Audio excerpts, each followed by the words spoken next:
नमस्कार दोस्तों, अनुभव इंस्पायर्ड यूट्यूब चैनल पर आपका दिल से स्वागत है। दोस्तों, परमात्मा का हिसाब बिल्कुल साफ है। अच्छे कर्मों का फल अच्छा व बुरे कर्मों का फल बुरा। परमात्मा कभी ऐसा जोड़ घटाना नहीं करता है कि अच्छे कर्मों में से बुरे का फल निकालकर फल दे। जो जैसा करता है उसे वैसा ही भोगना पड़ता है। यदि ऐसा नहीं होता तो श्री राम पिता दशरथ को बचा लेते, श्री कृष्ण अभिमन्यु को बचा लेते, पर ऐसा हुआ नहीं, क्योंकि सबको अपने किए हुए शुभ या अशुभ कर्मों का फल अवश्य भोगना पड़ता है।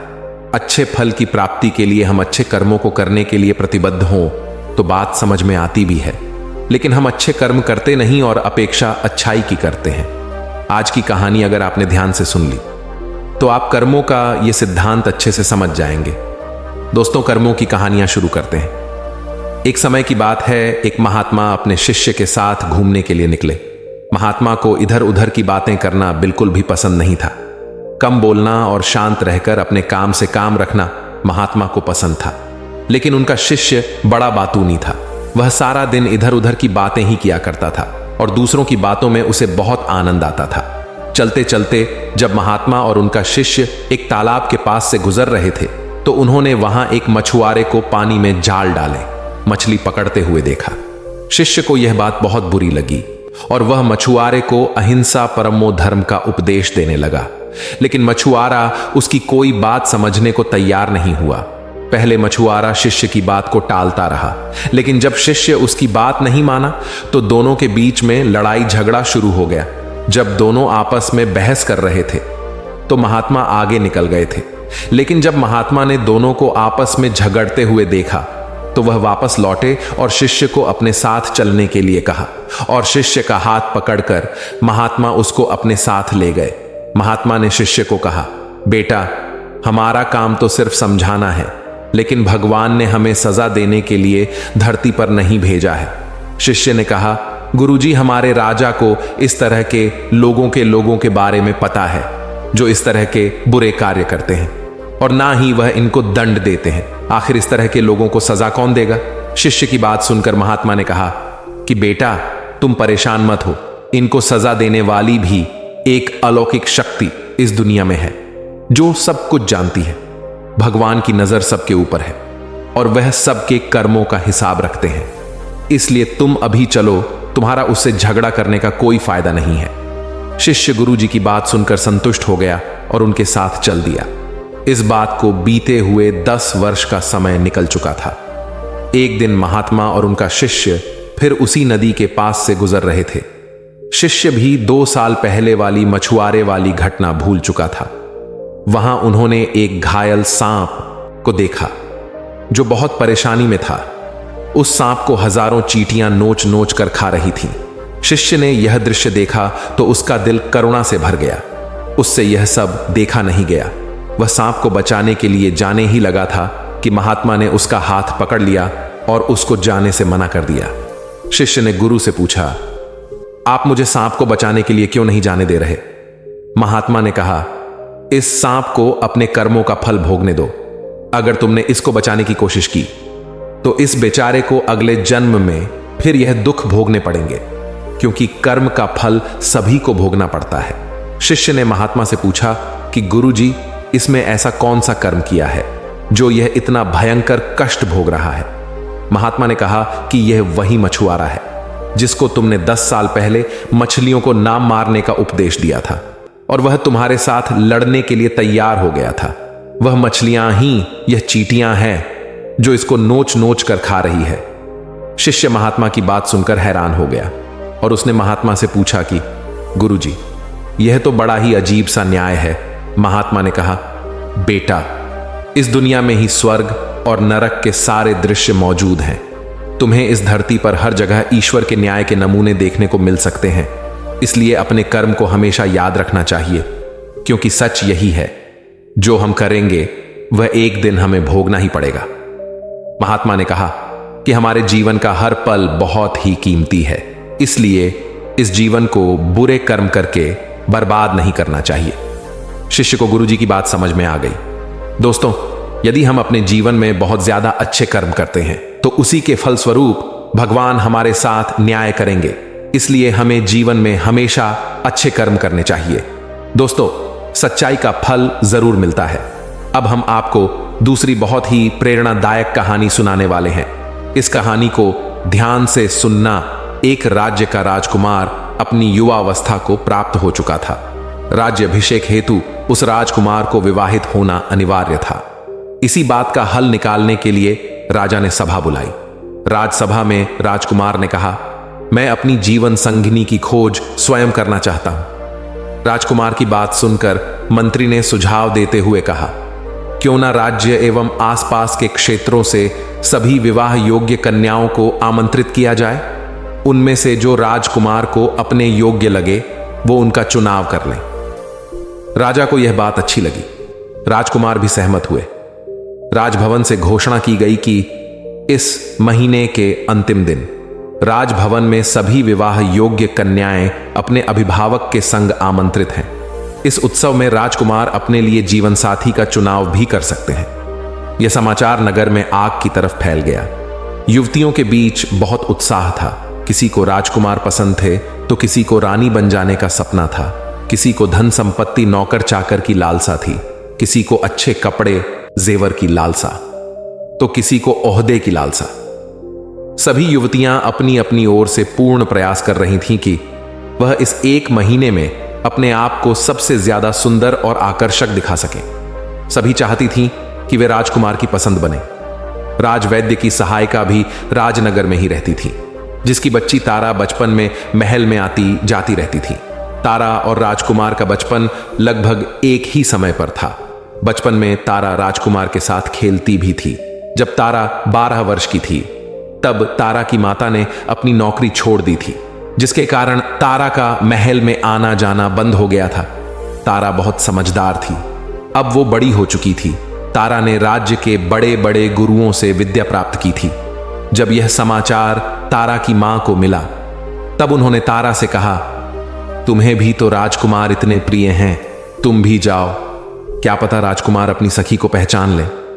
अपनी माता की भोली बातों को सुनकर तारा मुस्कुराई। फिर अपनी माता से कहा, मां, तुम भी कितनी भोली हो। राजकुमार को मेरी तरह न जाने कितनी युवतियां पसंद करती हैं। बहुतों ने तो उनके साथ बचपन में खेला भी होगा।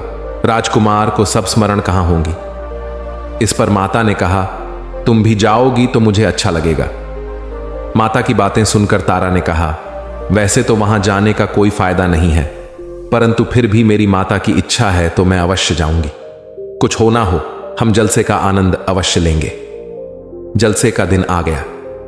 राजभवन स्वर्ग जैसा सजा हुआ था। सभी कन्याएं सज धज कर परियों जैसी लग रही थीं।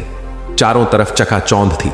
बहुत ही सुंदर सजावट, अलग अलग तरह के पकवान, व्यंजन, मनोरंजन के कई साधन, कहीं नृत्य तो कहीं गीत संगीत। वहीं हजारों युवतियां अपना भाग्य परखने आई थीं, परंतु आयोजन में राजकुमार किसी युवती से मिले ही नहीं। जब आयोजन समाप्ति की ओर पहुंचा तब राजकुमार ने एक घोषणा की। उन्होंने कहा, सभी युवतियों को एक एक बीज दिए जाएं। सभी युवतियां इन बीजों से पौधे उगाएं। 6 मास बाद जब इन पौधों में फूल आने का समय होगा तब हम गुलदस्तों की प्रतियोगिता रखेंगे, जिसमें सभी युवतियां अपने परिचय देंगी और साथ में अपने बागवानी का अनुभव साझा करेंगी। जिन भी युवती के गुलदस्ते एवं बागवानी की बात से मैं पूर्ण सहमत हो जाऊंगा, मैं उनको अपनी जीवन संगिनी चुन लूंगा। याद रहे, आप अपने काम को स्वयं करेंगी, किसी से सहायता नहीं लेंगी। आप सभी को मेरी शुभकामनाएं। तारा बीज को लेकर बहुत उत्साहित थी। उसने अपनी मां से कहा, मां, तुम्हें नहीं लगता कि राजकुमार आज भी बहुत अच्छे और सच्चे हैं? तारा की मां ने कहा, हां, वो तो है, परंतु अब तुम पौधे लगाने पर ध्यान दो। कहो तो मैं तुम्हारी कुछ सहायता करूं।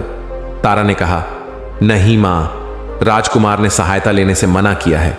अगले दिन सुबह ही घर के पीछे मिट्टी खोदकर तारा ने बीज बो दिया। उसमें पानी भी डाल दिया। प्रतिदिन तारा सुबह उठकर देखने जाती कि पौधा उगा या नहीं। 15 या 20 दिन बीत गए तब भी पौधा नहीं उगा। तारा मायूस हो गई। उसकी माता भी दुखी थी कि न जाने तारा ने बीज लगाने में क्या गलती कर दी, जिसके कारण पौधा उगा ही नहीं। धीरे धीरे 6 मास बीत गए पर पौधा नहीं उगा। एक दिन राजमहल की तरफ से घोषणा आई कि मास के अंतिम दिन गुलदस्ता प्रतियोगिता होगी। जिन भी युवतियों को बीज मिले थे वे सभी अपने अभिभावक के साथ आमंत्रित हैं। प्रतियोगिता के दिन सभी युवतियां अपने अभिभावकों के साथ सज धज कर गुलदस्ता लेकर राजभवन पहुंच गईं। सभी युवतियां एक एक कर राजकुमार से मिली। सबने पहले अपना परिचय दिया, नाम बताया, फिर अपना गुलदस्ता राजकुमार को देकर अपने बागवानी का अनुभव साझा किया। इधर तारा के पड़ोसियों ने उसे सलाह दी कि माली से फूल लेकर गुलदस्ता बना लो, परंतु तारा ने बिना गुलदस्ते के ही राजभवन आने का निश्चय किया। अब तारा की बारी आई। उसने राजकुमार को हाथ जोड़कर प्रणाम किया। तारा ने राजकुमार से कहा, हे राजकुमार, मेरा नाम तारा है। मैंने राज्य के महाविद्यालय से उच्च शिक्षा पूरी की है। मैंने राज्य के महान गुरुओं से समाज शास्त्र, दर्शन शास्त्र एवं गणित का उच्चतम ज्ञान प्राप्त किया है, परंतु मुझे खेती और बागवानी का ज्ञान नहीं है। इस कारण मेरे अत्यंत प्रयास करने के बाद भी मैं पौधे को उगाने में असफल रही, अतः मैं आपके लिए गुलदस्ता नहीं बना सकी। इसके लिए मुझे आप क्षमा करें। राजकुमार ने तारा की बात सुनकर तारा से पूछा, फिर आप यहां क्यों आई हैं? तारा ने कहा, आपने बीज दिलवाए थे, उस बीज का क्या हुआ? मैं इसके लिए उत्तरदायी हूं, इसलिए मैं यहां उपस्थित हूं। राजकुमार ने मुस्कुराकर तारा की सच्चाई को सराहा। तारा और उसकी माता दोनों जानते थे कि तारा अब प्रतियोगिता से बाहर है। तारा दुखी थी, परंतु उसके चेहरे पर एक शिकन नहीं थी। वह अपनी माता को राजभवन की सैर करा रही थी, साथ ही अच्छे अच्छे व्यंजन चखा रही थी। अब उत्सव अपने अंतिम पड़ाव पर पहुंच चुका था। राजकुमार अपनी जीवन संगिनी के नाम की घोषणा करने मंच पर आए। सब उत्साहित होकर प्रतीक्षा कर रहे थे। राजकुमार ने कहा, मैं जिस युवती को अपनी जीवन संगिनी के रूप में देख रहा हूं, वो आप हैं तारा।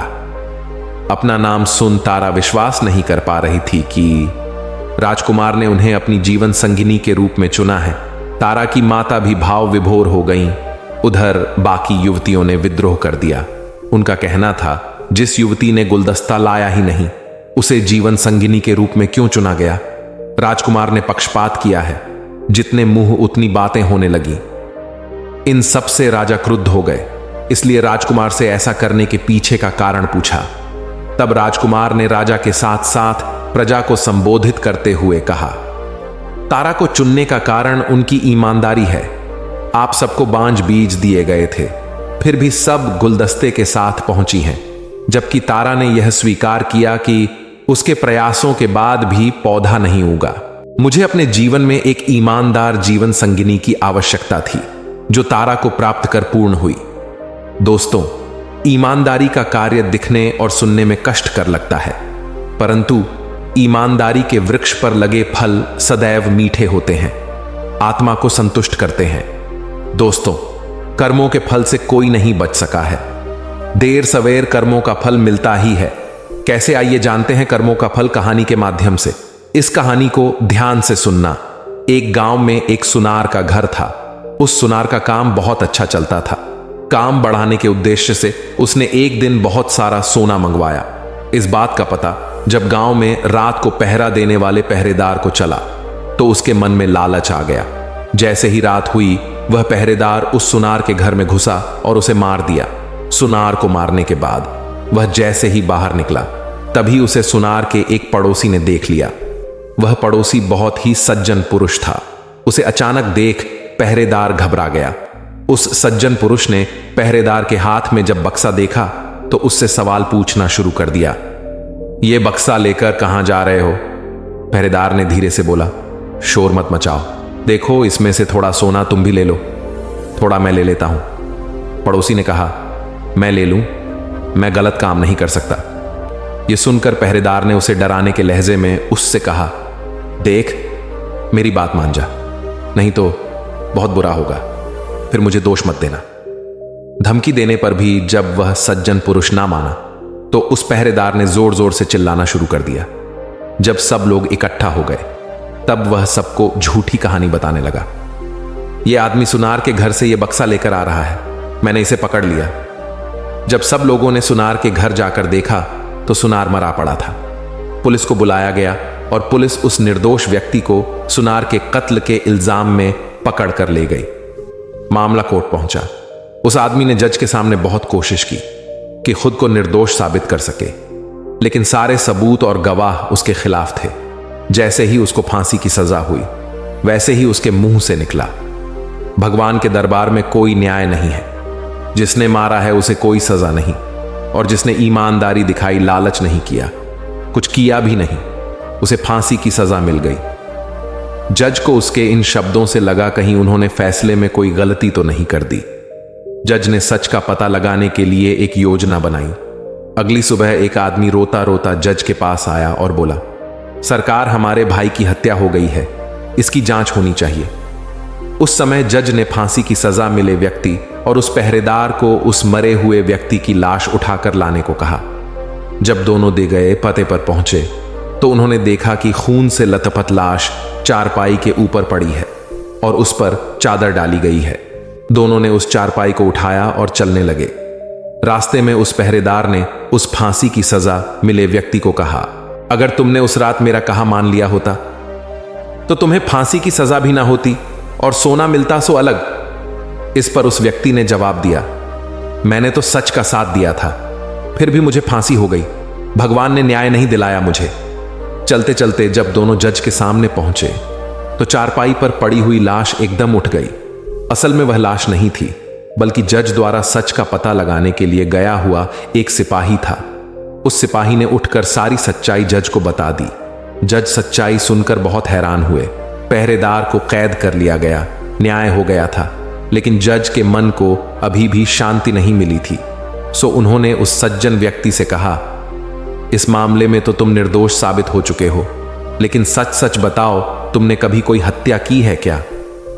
जज की चालाकी वह व्यक्ति पहले देख ही चुका था, इसलिए अब वह झूठ बोलने से डर रहा था। इसलिए उसने सच्चाई बतानी शुरू की। बहुत पहले की बात है, एक दुष्ट व्यक्ति मेरी गैरहाजिरी में मेरी पत्नी से मिलने आया करता था। मैंने अपनी पत्नी और उस व्यक्ति को समझाने का बहुत प्रयास किया, मगर वे नहीं माने। एक दिन जब मैं अचानक घर पर गया तो देखा कि वह व्यक्ति घर पर ही था। मुझे बहुत गुस्सा आया। मैंने तलवार से उसे मार दिया और घर के पीछे बहती नदी में उसकी लाश फेंक दी। इस बारे में कभी किसी को कुछ भी नहीं पता चला। जज ने कहा, मैं भी यही सोच रहा था कि मैंने कभी कोई गलत काम नहीं किया, ना ही किसी से रिश्वत ली, फिर मेरे हाथ से यह गलत फैसला हुआ कैसे? खैर, अब तुम्हें अपने कर्मों का फल तो भोगना ही होगा। पहरेदार के साथ अब तुम्हें भी फांसी होगी। तो दोस्तों, ये बात 100% सच ही है कि कर्मों का फल भले ही देर से मिले, लेकिन मिलता जरूर है। फल कैसा होगा यह इस बात पर निर्भर करता है कि आपके कर्म कैसे थे। आप अपने बुरे कर्मों का फल अच्छे कर्म करके टाल नहीं सकते, जैसा कि उस व्यक्ति ने पहरेदार को रोककर अच्छा कर्म करना चाहा, लेकिन उस अच्छे कर्म के कारण उसके बुरे कर्म नहीं भुलाए जाएंगे। इसीलिए उसे उसके पुराने कर्मों की सजा मिली, भले ही देर से मिली, लेकिन मिली। दोस्तों, कर्म फल पर कहानी आपको कैसी लगी? अपने विचार हमें कमेंट बॉक्स के जरिए जरूर बताएं और ऐसी ही ज्ञान की प्रेरणादायक कहानियां सुनने के लिए हमारे चैनल को जरूर सब्सक्राइब करें। हमेशा खुश रहिए। धन्यवाद।